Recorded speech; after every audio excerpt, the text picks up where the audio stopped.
Today I'll be filming a couple tips to give you during this quarantine for pre-meds or majors that are just struggling to find motivation.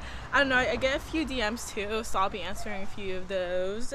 So the first thing would be use your agenda. I know right now everything's online, so it's kind of like everyone's too lazy to write stuff down, and it's really easy to lose track of all your assignments with writing down everything I do, and checking them off is so satisfying. So I recommend doing that because I know right now a lot of people feel like they're not really doing anything, they're lazy. The second tip is take advantage of the free time you have with online classes, because I know my channel is surrounded or is full of pre-med videos, but obviously it goes towards any major. But if you're a pre-med, take advantage of this time and study for the MCAT. That's what I've been doing lately. Like during the year it was so difficult for me, even if it's a little bit each day, it really helps actually. Like I'm almost done with a subject book and I've been doing like a little bit every day, and it's really helpful. If you're not pre-med, then you could study for the GRE.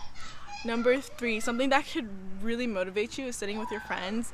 I know it motivates me. My friends would ask me to study with them, or I'd vice versa, and it's really helpful because I mean they're not here with you, but like having someone through the screen studying with you is really helpful. Just having quiet time, but then seeing someone do it presently is really helpful. For me, I used to like watching study with me's, so that could help for some people. You guys could catch up and take breaks together, so it's really cute, you know. I recommend doing it. A lot of clubs are either canceled or just through online, but I recommend going to those club meetings. Lately I've been making an effort to go. It's so quick, you just log on to Zoom and you see all your friends. I recommend doing that because you guys all catch up, and if it's a club like mine, really informative. So going to and seeing friends is just better than sitting home and doing nothing. And making an effort to talk to people that you don't really talk to. Like I know clubs were an easy way to just go and see people, but now you can't.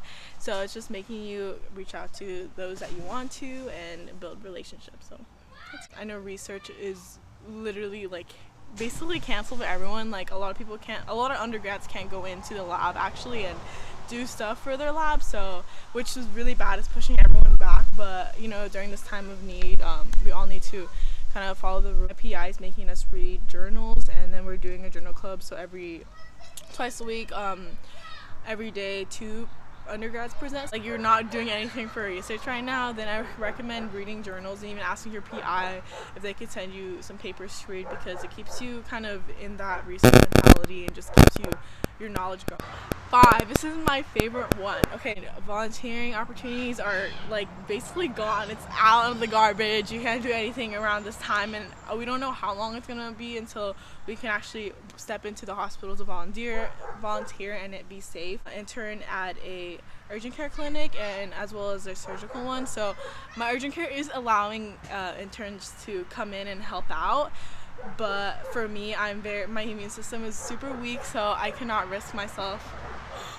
Holy fuck, I thought that was weird. I cannot risk myself catching COVID, you know. As much as I really want to help people around this time, I physically can't. It's honestly up to you to decide if you do want to help patients around this time. If you are not currently a doctor or licensed anything, it's up to you. And for me, my immune system is weak and unfortunately I can't help. But if you're one of those that is needed and there's no health issues with you and you really want to, then go for it, you know. We appreciate your help. I did find some volunteering opportunities online that you can do. I'm still in the process of looking for more. First one I have is crisis text volunteer. People that are in crisis that need someone to talk to will go ahead and text you, and you just support them, give them emotional support, and you know, be their person to talk to. So this is a 6 month to a year commitment. I might be wrong, I'll put it right here. I did read it a while ago. It is commitment, and you do go through training, especially around this time of need. A lot of people are going through, you know, adversities, and talking to other people will definitely help them and make them feel support. And another one that I wrote down, which is what I'm currently doing, I'm making masks for healthcare professionals as well as friends and family, and yeah, I've been reaching out to a lot of healthcare workers that I know of currently that live around my area because I want to be able to drop it off to them.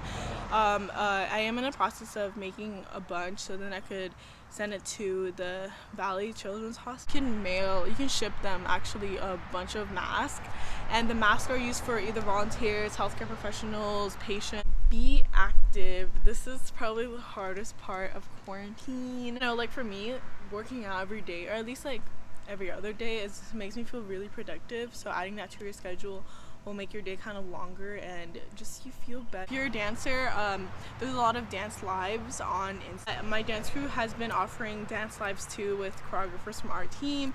So doing those at home is really fun. It'll make your day a lot better. Spending time with friends as well.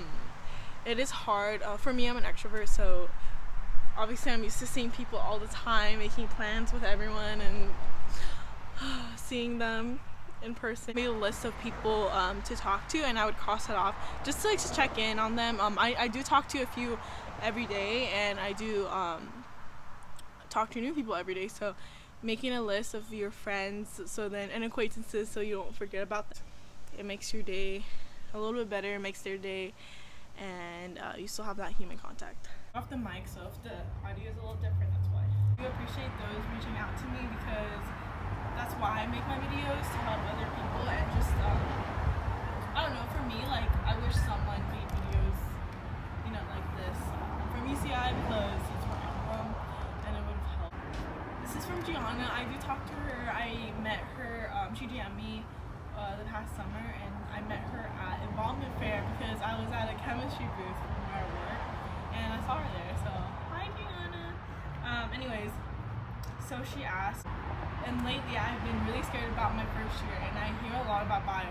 What were your classes your first year, and how were they? Are there any tips you can give me? I took what the bio-sci counselors told us to take, and basically what we're required to take. So I took the general bio classes, so bio 93. I didn't take 94 because fortunately I took it in high school, but you were supposed to take that bio 97. I took all the Gen Chem classes and labs.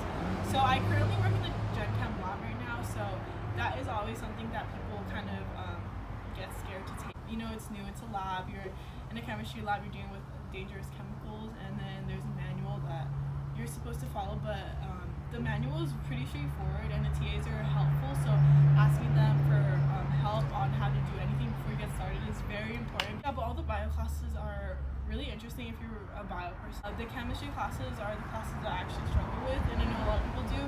So taking LARC, I've talked about LARC in my videos before, so utilizing tutoring sections and practice problems are the way.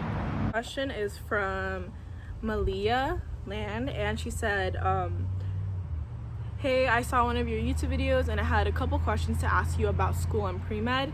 Is it difficult working while also being a full-time pre-med student? So I worked basically from first year up till now. So I basically worked all of my college life. I got a job at the chemistry stock group. My job is to prepare chemicals for them, make sure their lab is nice and neat for their classes, also provide them with all their equipment. For me, I love lab. I really like chemistry lab, which is why I applied. So I enjoyed working, and usually when you work on campus, and honestly, usually when the employers hire college students, they understand that you're still in school, so they're very lenient on your schedule. So for me, it wasn't hard balancing work and school at the same time because I was really good at time managing my schedule so that I wasn't really overwhelmed. But getting used to the schedule and make sure you time manage is important. Second and third year, I came in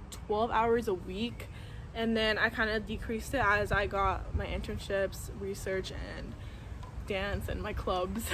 Question was, is it difficult getting a job in a lab as a freshman? Yes. For my job in particular, I needed to complete the general chemistry labs, and since I took lab over summer before my second year, I was able to work as a second year, but typically my boss hires third years because they're the ones that already completed all the labs.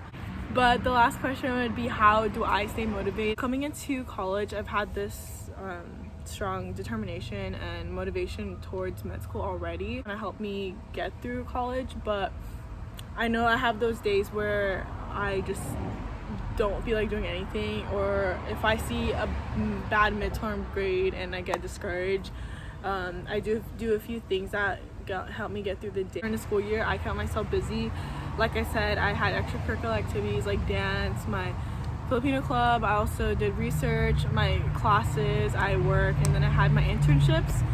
So those kind of kept me productive throughout the day, and finding motivation to do those is honestly getting through it. Like, knowing that after I do all those things in a day makes me feel really accomplished. And the reason why I intern, the reason why I work, the reason why I do all these things related to like the medical field is because I actually enjoy it. So going to research, doing dissecting, or doing something related to my internship, helping patients, watching surgeries, stuff like that really kind of inspires me, and it keeps my motivation going. Like, sometimes I even watch YouTube videos right now. Like, we can't really shadow or do things, go help patients, but for me, even like as something as simple as literally watching surgeries on YouTube, that's literally what I like to do. It's like a little extra, but like, fuck it. Like, if it helps you and it motivates you, do what you want to do. That keeps you happy. So for me, watching